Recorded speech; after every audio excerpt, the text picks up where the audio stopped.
Welcome to Arch Talks Present, a program brought to you by the EPCC Architecture Society.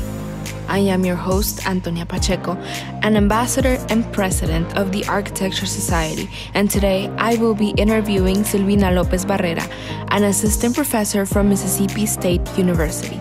Welcome and enjoy.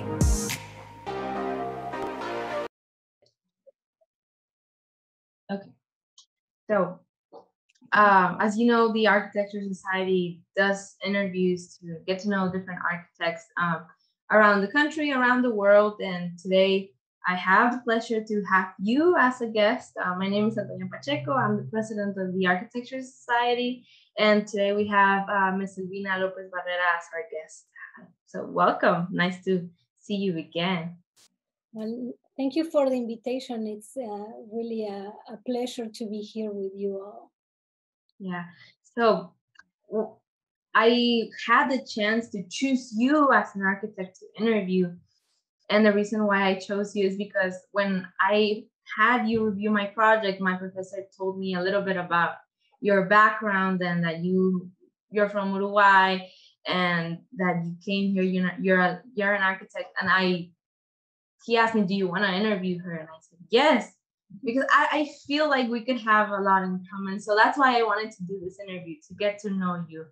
So the first thing that came to my mind when I was writing my questions was, how did you find out you wanted to be an architect? Tell me about that moment where you had that epiphany and found out about that.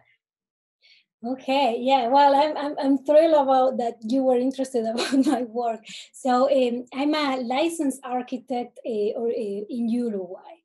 So I study architecture, my bachelor's degree in Uruguay, and I learned very early on that I wanted to be an architect. So when I was in high school, middle school, high school, in Uruguay, when I studied there, early on you had to select a track, a track of a course of studies, and you have different tracks. And at that time, I had, in order to pursue architecture, I had to select the scientific track. So when I was in high school, it was when I decided that I wanted to become an architect, and I really kind of decided on that because I always like art and I like drawing, but I also like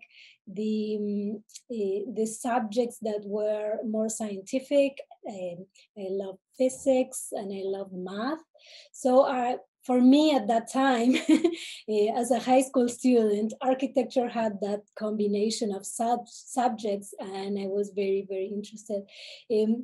Thankfully, I really got into an architecture career, and I got into architecture school, and I really love it. So it's been always an amazing journey since then. Wow, that what you just said is what I had to.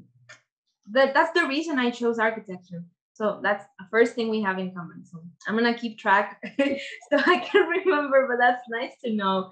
And I really find it interesting. How did you jump from Uruguay to the US? Mm-hmm. Yeah, so I grew up in Uruguay, and I did all my education in Uruguay. I had public education, so I went to public elementary school, public high school, and then at the university, I went to public university. So after I became an architect, and I was working in practicing in a civil engineer office in Uruguay, I decided that I wanted to go to graduate school, and I wanted to get a master's degree here in the US. So I applied to Iowa State University, and I got a scholarship there as a teaching assistant and a research assistant that I was able to cover for all my education expenses. So that's how I moved to the U.S. and I went to graduate school to Iowa State University, where I got my master's of architecture degree, post-professional degree there. So it was a big change in terms of architecture education, and because I was my native language is Spanish, so it was first time studying in an environment where my language it wasn't the first language, and then also I it really changed the way that I saw architecture at the time. So as in my undergraduate education, I always wanted to pursue a career that was a practicing career, right?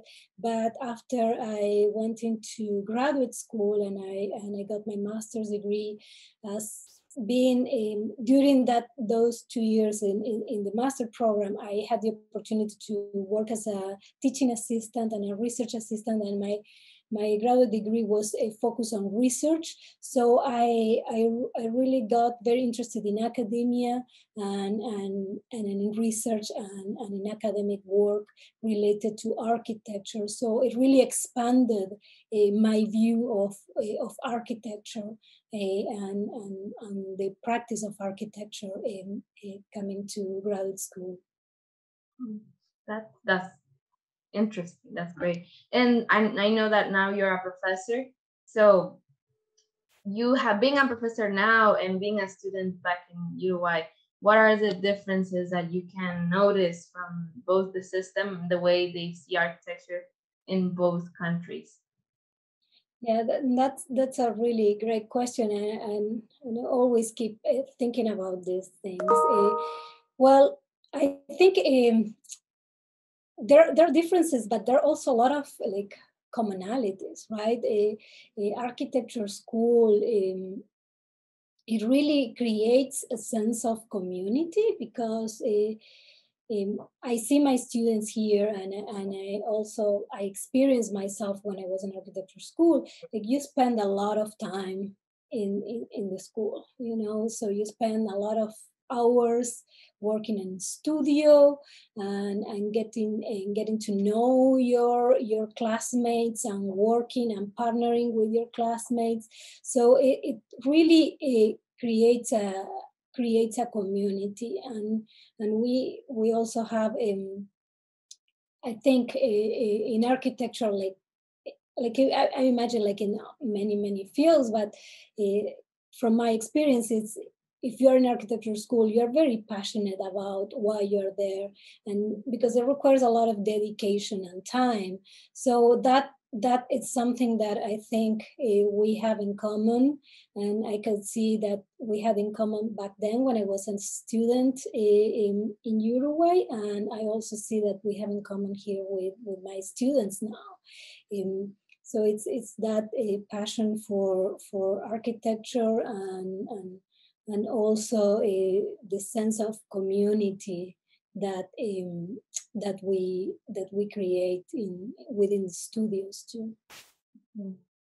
And also, I wanted to ask, how was the transition between, I mean, the way you felt it of being first a woman, and second of all, a Latin woman coming from there to here, and also how was your experience in each individual architectural world? That's something that I really want you to tell me about.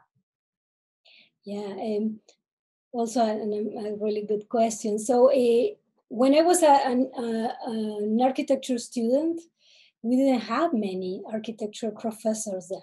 So even though I would say, like, I don't have the numbers, but when I was a student, I had the sense that we were like maybe 50% students, female and male, but we didn't have many architecture professors back then. And I realized it took me a while to realize that most of my professors were like in studio courses were male, and that kind of for me it inspired like a curiosity and also a need for more female role models. Then when I came to the US, I also, not only being a woman, but also being a Latinx or a Latina. Here, it also, I always been, since then, probably one of the few people that it's in the spaces that I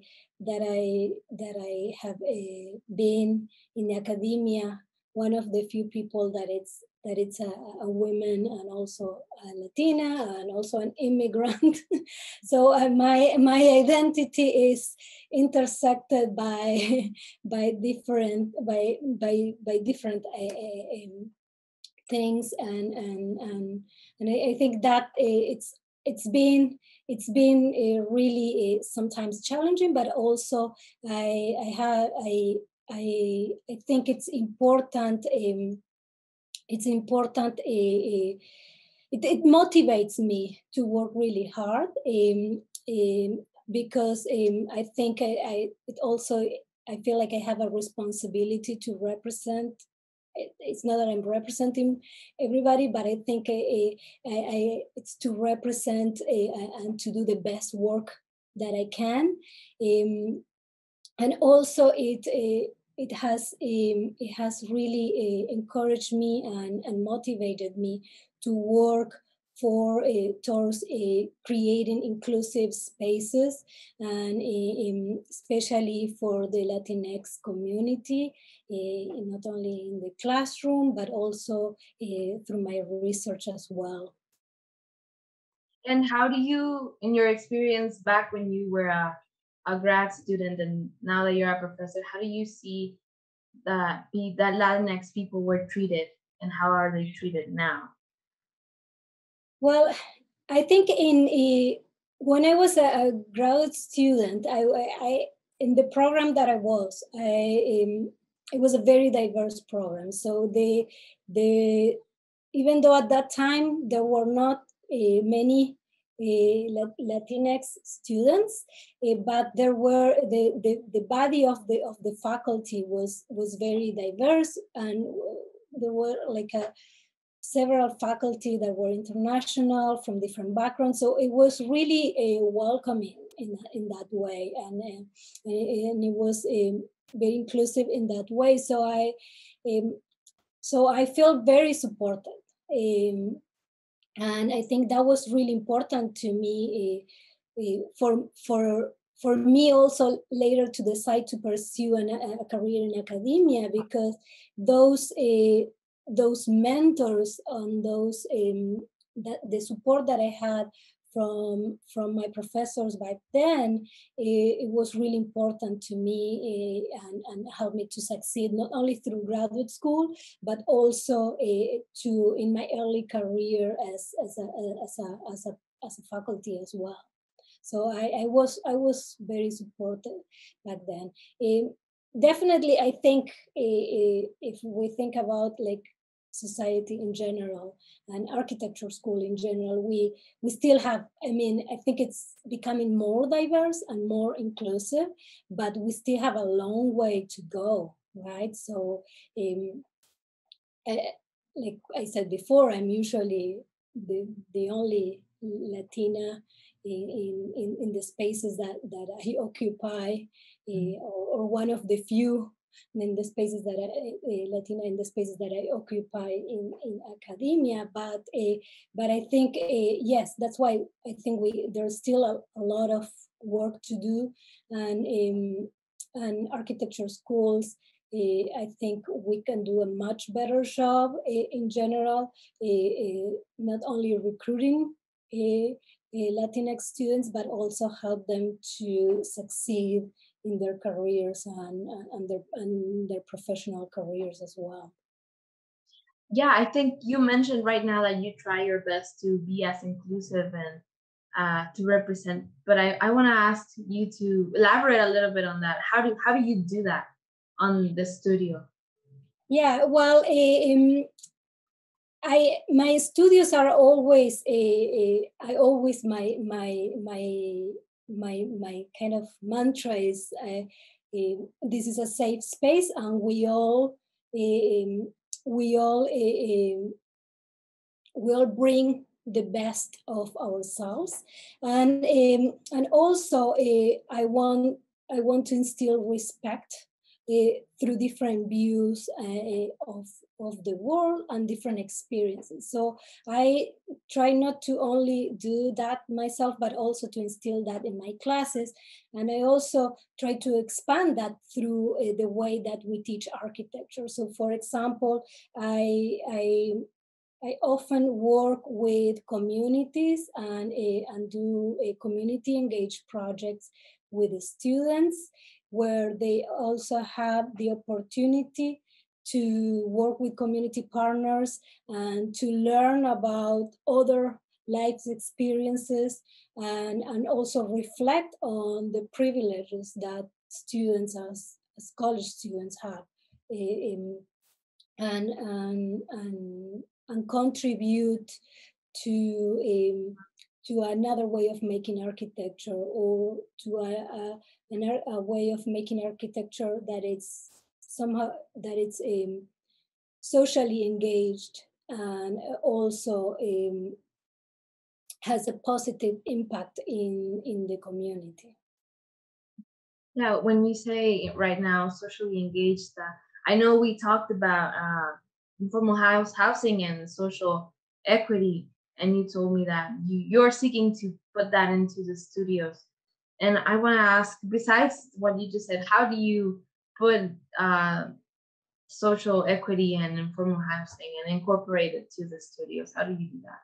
Yeah, so what the way that I've done, I it's not always in all the studios. So I have found different ways of incorporating community engaged projects in the studios, looking at different social justice issues, right?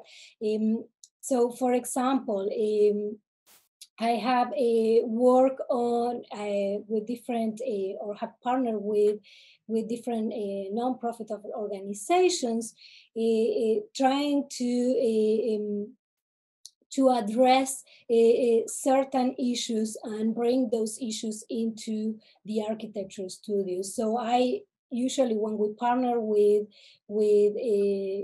organizations, we bring activists to the studios, and we also take the students to the places or the spaces where this activism happens, to these communities. So we try to kind of make these relationships very based on reciprocity, where it's based on they are mutually beneficial for both groups, not only from the academic point of view, but also from the community point of view. In particular, when you talk about I think informal housing. So my research it's a focus in informal housing and housing insecurity in the Americas. So I started to do research in informal housing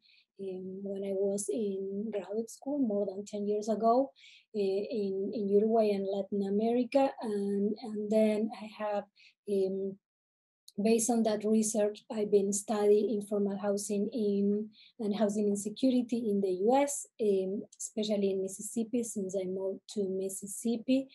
So for example, right now I'm co-teaching with one of my colleagues a class that is a studio course that it's not a studio course, it's a seminar course that it's about housing insecurity in Mississippi. So there are different ways that I try to incorporate that. I have also taught a topical studio last year that was about architecture and climate change, where we look at how housing could adapt to the different changes in the environment and the threats of climate change. And we look at existing issues and existing opportunities of informal housing practices as different ways of adapting to climate change. Wow. Now that you bring up sustainability, right today, actually, in one of my construction classes, we covered sustainability. And how do you think we can make that possible? Because if we go through it, there's a lot of things that tell you it's really expensive to be sustainable. So how can we do that? And how can we, because it's up to the students that are going to be architects in 10 years to make that more evident. So how can we make that possible? Yeah, I don't know if it's more expensive to make it sustainable. If you think about their like sustainability, I mean, maybe the word and high-tech sustainability is expensive, but low-tech sustainability is not expensive. So if you think about indigenous architecture practices, were very sustainable, and they were low tech, but they were very sustainable and not very expensive. So I think we need to think more local and regional, and use not only materials that are local and regional, but also capitalize on existing knowledge that it's local and regional, to take advantage of that, as well as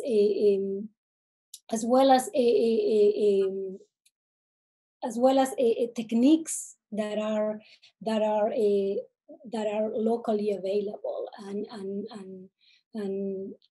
and construction practices that are more locally developed.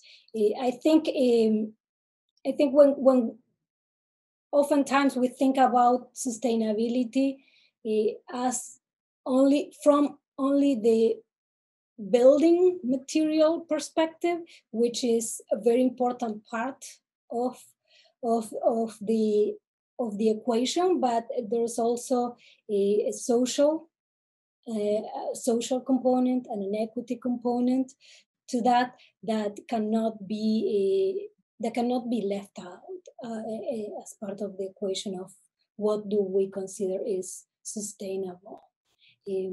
And I think it is. There is no one answer for that, right? But it's definitely, I think, the right way to start looking at architecture and start solving problems in architecture. When you say socially sustainable, what do you mean? Yeah, well, when I say socially, we have to think about the social impact that buildings have, and not only by the users or maybe the neighborhoods of where the buildings or the developments happen, where they are sited, but also we have to think about labor and who are in charge, or who is building, who are constructing, who are making this architecture. So I think you cannot think about sustainability just from in architecture, just looking at the product itself, the building, the material practices, but also everything else that happens to get to that end product that is building, right? So that's what I mean when I think about the social part of that. Now that makes a lot more sense. Yeah, because I was thinking about sustainability, and now that what you've told me, it makes a lot more sense, because if we don't take anything else into account, then it is really not impossible, but it is really hard to see the whole sustainable building as a product, because we don't look behind the scenes, Yeah, and also it's when we look, even if you look at from the materials perspective, right, and the embodied energy of materials, so you have to consider the life cycle of the materials. So from the extraction of the materials to the end of the life of the materials. So we want to close that cycle and to make it circular as much as possible. But there's labor as part of the equation as well. So we have to definitely consider that as part of it. And that's why I think there is no way of thinking about sustainability without thinking about equity and equity not only from the building impact, but also who is making architecture, who are the ones that are working and constructing these buildings as well. Yeah. When you mentioned right now about informal housing, how are similar or different the informal housing in Latin America and Mississippi that you have observed? Mm-hmm. Well, I think the way that the physical manifestations are different, right? So in Latin America or in Uruguay specifically, the informal housing and informal settlements that I've been studying, they're not super dense because I study small towns, informal housing in small towns, but there is some density to it, and it's a very it's visible. So it's not hidden. It's not happened. It doesn't happen like in outside the view of the of the public. So it's very present, and then it's not concealed. That's the word I was trying to to say. It's not concealed. In the U.S., I mean, I think there is more and more. There is more research on, or a newer research on informal housing, and most of it it has been done in the southern colonias in the border between Mexico and the US, but also there are and those are large developments. But there's also other informal practices such as ADU, so and backyard units, and those kind of practices that have become more popular in dense areas in large cities, that they respond to solve basically an issue of lack of affordable housing. So now when I the things that I've been looking in specifically in the Mississippi Delta, they're also a informal housing as a way of, could be understood as a way of solving the issue of access to housing, just basic access to housing. Mm-hmm. But there's also it's also a response or a result of a lack of a code enforcement, and also it's a result of lack of formal opportunities of low income housing in a way. So what happens is there are shed structures that might be more concealed, so you are not able to see them directly when you're driving or when you're walking on the road. But so a structure that may seem to be just a shed, it could probably be a house, a place where it's a sleeping space or a living space. So there are these more concealed practices that I understand them as informal practices of addressing the issue of housing and basically addressing the issue of the access to housing, and housing is a human right. So there is there are physical manifestations, going back to your original question, between Latin America and the US. The physical manifestations are different, but some of the underlying causes are very similar. But because it's claiming that right, it's claiming the right of housing. It's making or solving that problem of access to housing in a way. So without, I think those are kind of the major things that I've seen. Yeah. Does it make sense? Yeah, it does make sense. I didn't know about informal housing until I read some of your research. So how do you think we can make people aware that it's happening? Because I think, especially me coming from Mexico, and I lived almost most of my life there, I think it's very, very common, and we have it very normalized. So how can we detect that it's happening around us? Well, the big question is, I don't know if it's we have to detect some of these things also happen because they're undetectable within the fabric, but also somehow they're also ignored. Okay, so I think the question is that yes, we want. I mean, I think what we want to do as architects and as designers, we want to make sure that these structures are safe, right? And they're up to code, and they're adequate spaces for living. So it's not because some of the risks of making that completely visible could be like